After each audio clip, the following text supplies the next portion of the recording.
Welcome to 2024, everyone. 2023 is officially over and it has been a crazy year, which also impacted the amount of books that I read. I mean, this year it was around 25 books. I mean, I'm gonna read more. Still, compared to last year, I don't know if any of you saw my video from last year. I read about 45 books, which is a big difference. But I also had the chance to travel to Korea, Italy twice, Spain twice, Croatia. I did so much this year and it's kind of understandable.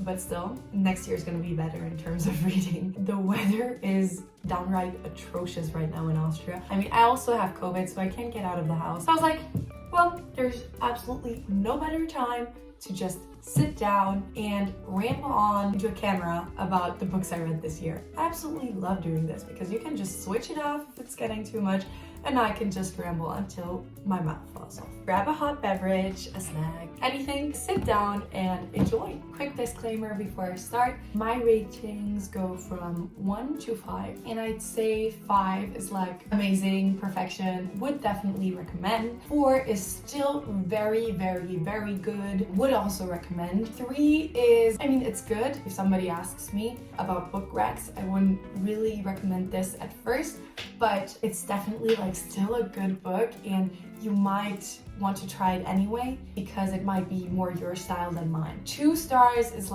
yeah, wouldn't really recommend, wasn't my piece of cake, might be yours. I give a lot of 5 and 4 stars. I don't want to be mean about books. 1 is really borderline bad. Also, my reading choices this year have been very booktok oriented. I know I already said it last year. Most of them are romances or have some kind of romance background, might also be fantasies. We are starting off extremely strong with the Shatter Me series by, I'm not gonna really try and pronounce her entire name, but she is amazing. She is my hero. I absolutely love all the main characters. The series is just unbeatable. I loved it so much. Not only Aaron and Juliette, Kenji, every character has a known place in my heart, and the storyline is just so good. It starts out, you're what is happening? And then it gets crazier and crazier and crazier, but in such a good way. I don't even need to explain. Just if you haven't read this yet, just go read it. I'm not a big rereader who rereads books, but this series is definitely on my to reread list. The first book I finished reading this year was the Unhoneymooners by Christina Lauren. It's such a swoon-worthy, feel-good book. That's why I gave it 4 stars. It's an amazing book, but it's not like some other books that have really struck out to me. So it's about Ethan and Olive, and there's a wedding, but everyone gets food poisoning, and so she kind of has to go on honeymoon with her arch nemesis.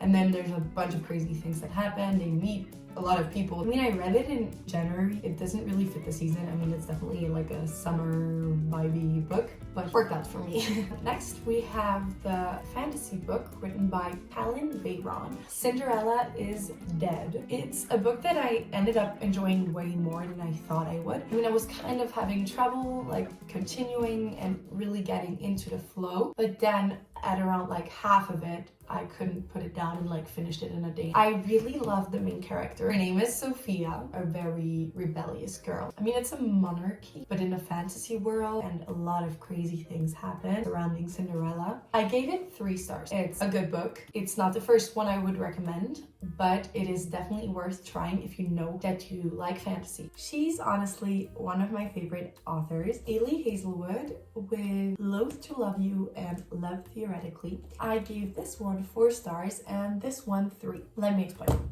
This here is absolute perfection. It has 3 short stories of 3 best friends, so they're all kind of connected. You get to have that when you read a book and then you find characters from another book by that author. Yeah, we have that all within those pages.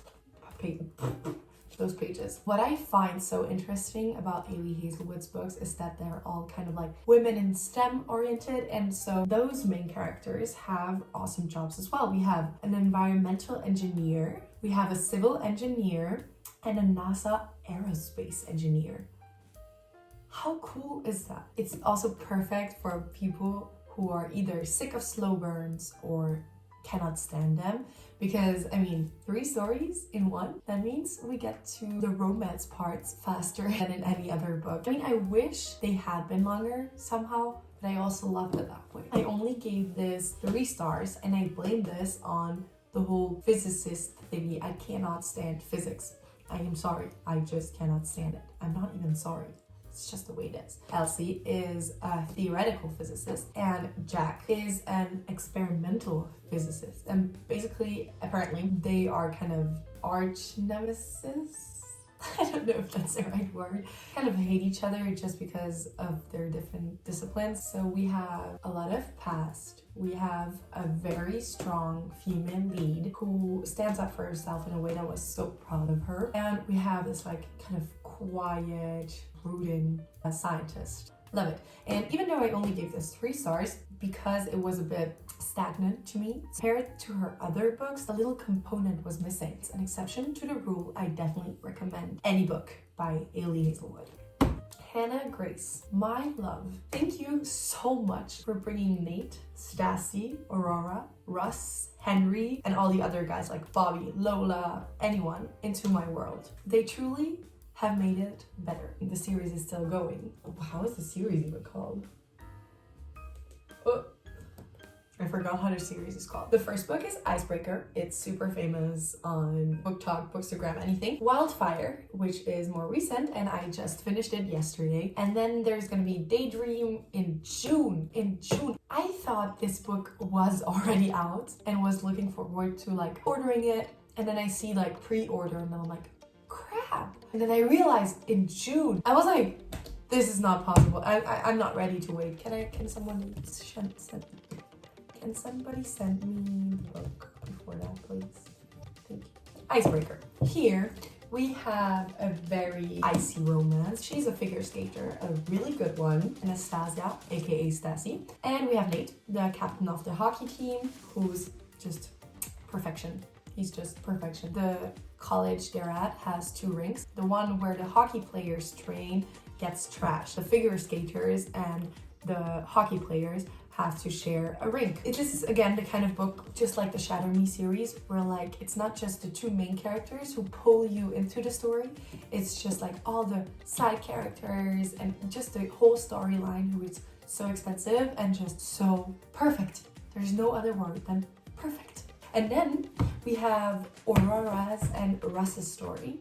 Russ is also a player on the hockey team, and Aurora is also a student from that college. Their romance basically starts at a party there, but it kind of like made it looks bad until they realize they are both camp counselors for the same camp and will kind of be like forced to meet together for the next 2.5 months. Problem is, there's no fraternization rules between the camp counselors. This book is so good on such a level that so many of Russ's and Aurora's thoughts I could just fully understand. It was inspirational in some way. Obsessed.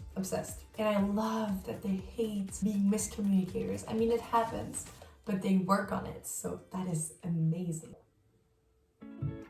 Also, I love it when there's epilogues that are like 9 years later. The next book is also part of a series. It's the 3rd and last one. It's called The Final Offer by Lauren Asher. The 1st and 2nd part I read last year and have mentioned in the video I did last year. Everyone's favorite side character, Callaghan, or Cal, finally got his own story. I loved it. From here to here, I couldn't stop reading. I was so incredibly proud of him. He goes through so many mental battles and tough patches in his life. And then there's Alana. They were childhood besties. He broke her heart, and now he has to grovel. And then there's everyone's absolute favorite character in this book, Cammy. It gets revealed in the book who exactly Cammy is, but she's so incredibly adorable. The cutest kid ever. I just want to reread that one. Obviously, 5 stars. Next, we have a book I'd rather cut out, but I have to show that I'm able to give very bad ratings. If you don't speak German, you probably have never heard of it, probably of the author. We're talking about Faust by Johann Wolfgang von Goethe. First of all, we were forced to read it for school. It's a mandatory piece of literature that has to be read in certain parts of the German-speaking territory. I don't think it is in my case, but my teacher, apparently it's absolutely crucial. He did admit though that it's not they just gave it away.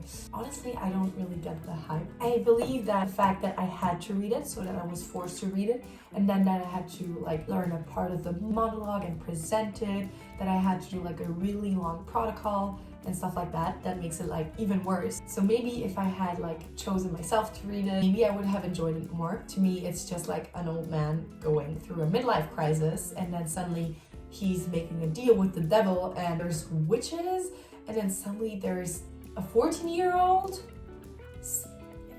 and there's a second part. It's written like this, by the way, which I also hate. You could spend like 15 minutes easily on one page to even understand a fracture of what's going on. So a fraction, not a fracture. A fraction of what's going on. Another book I had to read this year for school was I Know What You Did Last Summer by Lois Duncan. I ended up enjoying it more than I thought I would. I gave it 2 stars. Totally not my type of, like, it's not my genre. It's not at all. And also, when you have to read a book for school, it kind of makes it worse for you, like by default. Again, if I had read it out of my own will, I would have probably given it 3 to 4 stars, but in this case, just no. There's a hit and run, and then a lot of stuff happens. I'm scared to explain anything in case that's like something that gets revealed later. But it only had like 230 pages, so I was done with it very quickly. I also fell into this kind of flow while reading it, so it wasn't just that. It was a solid read, but still not the type of book I would recommend to anyone. During my filming break, I found someone who said they'd read 125 books this year. That's what I meant by 25 is just not a lot. Whatever. The next book I read is The Roommate by Rosie Danan. It's Carla and Josh's story. She's just some kind of rich girl and he's a plumber. They move in together as roommates. What I did like about this book was that it addresses a lot of problems that are in this industry, and before that, I hadn't spent a single thought on the industry, on this type of stuff, but it kind of made me think. And then also it's just a cute story, a feel-good book. But I only gave this 3 stars because it's not entirely my thing, even though the 3 stars feel pretty harsh. I mean, it was super easy to read, super feel good. Like, you get in the flow pretty quickly and all that stuff. Black Ties and White Lies is a book that had been hyped up so much by my For You page and everything else. So I had high expectations and it did not disappoint. I gave Margot and Beck 4 stars because they really, really, really deserve them. I don't know if you've seen like snippets of books, but the one where he literally buys her entire company to be closer to her, that's such a good book, and I really, really, really loved it. Okay, yeah, well, basically she's his brother's ex. Very tricky, and their fake fiance. I forgot that. It's very, very, very cute. If we really want to talk about a book which is part of a series that I loved so much, it's once again going to be a Becca Mac book, part of the Playing for Keeps series. This part is the 3rd part, Unravel Me. It's Adam and Rose's story. I loved it.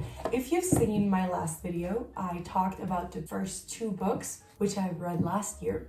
And this one had just come out. I ordered it immediately. The entire group, like all the characters, not only the main characters, even though I love every single one of them, the entire group, the entire dynamic, just everything is just so perfect. Okay, so it's a hockey series that I need to mention as well. We have Adam, our favorite golden retriever, boyfriend, vibey, everything, okay? Adam Lockwood is just the cutest on earth. Like, seriously, the way I swooned. And then we have the adorable Rosie. I don't know, what is her last name? Doesn't matter. At some point, it's gonna be Lockwood, luckily. And she has, oh, wait, it doesn't say here, so I'm not allowed to say it. And the way they meet through their dogs, I mean, that is like the promise that the book is going to be good.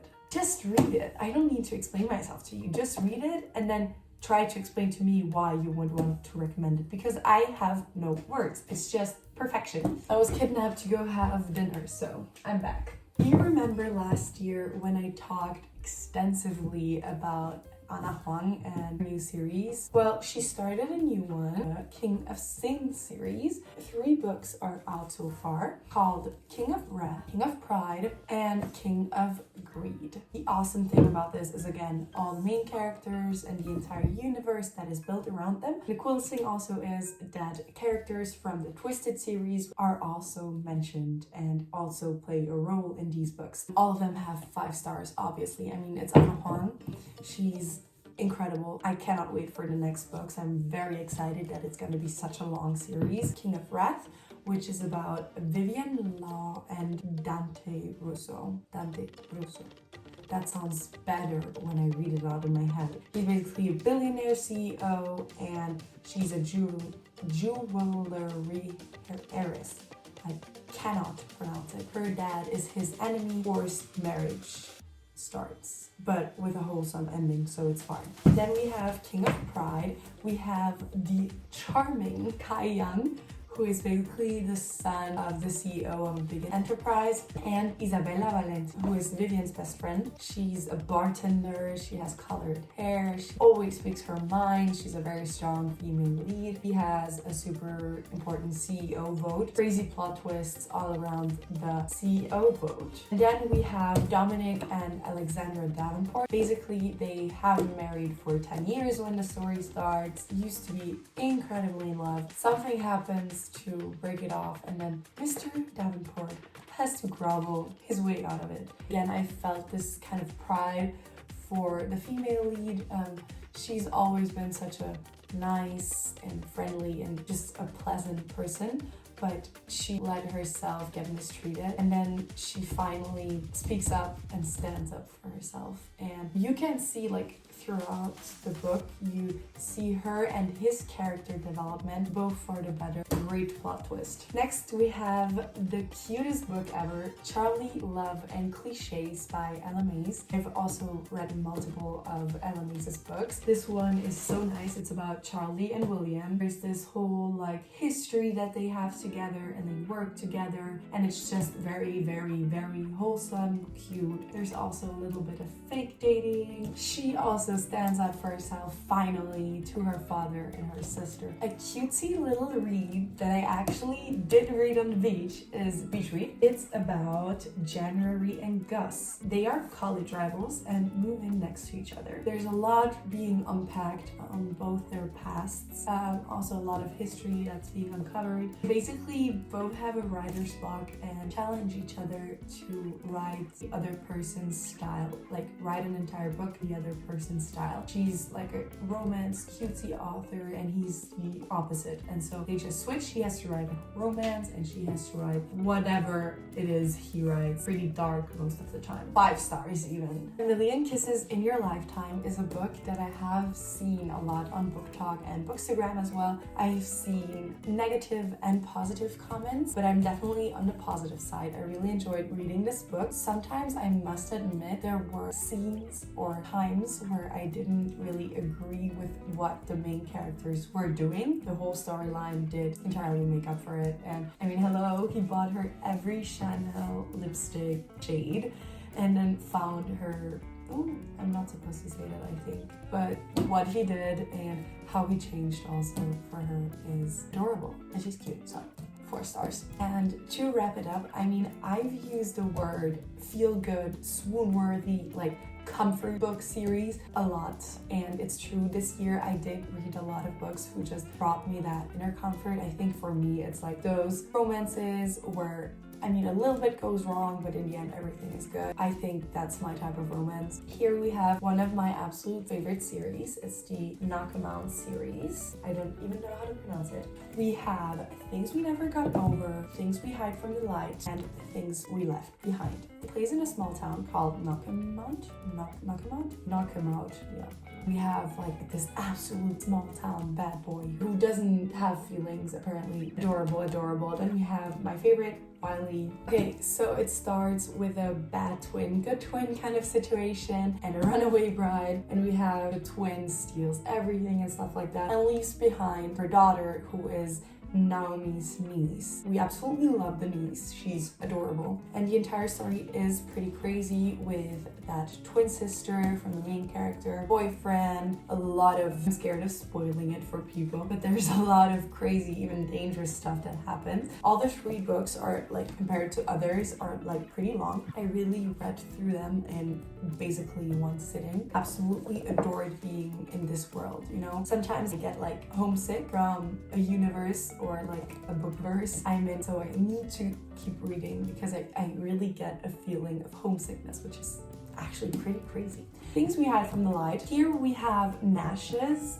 Nash is Knox's brother. He's a cop in this small town, and he just got like a bullet put in him. And then we have Lena. Here we have a grumpy and sunshine romance. She's the sunshine, he's a grump. Here it's the other way around. Nash is the usual sunshine, but he's going through a tough time, and Lena is our little grump. She kind of gets trapped in a good way in this small town life and ends up loving it. She has a pretty crazy life. I mean, she's a badass. They're neighbors, by the way. And here we have the story I was most excited for. It came out later. This is Lucien and Sloan's story.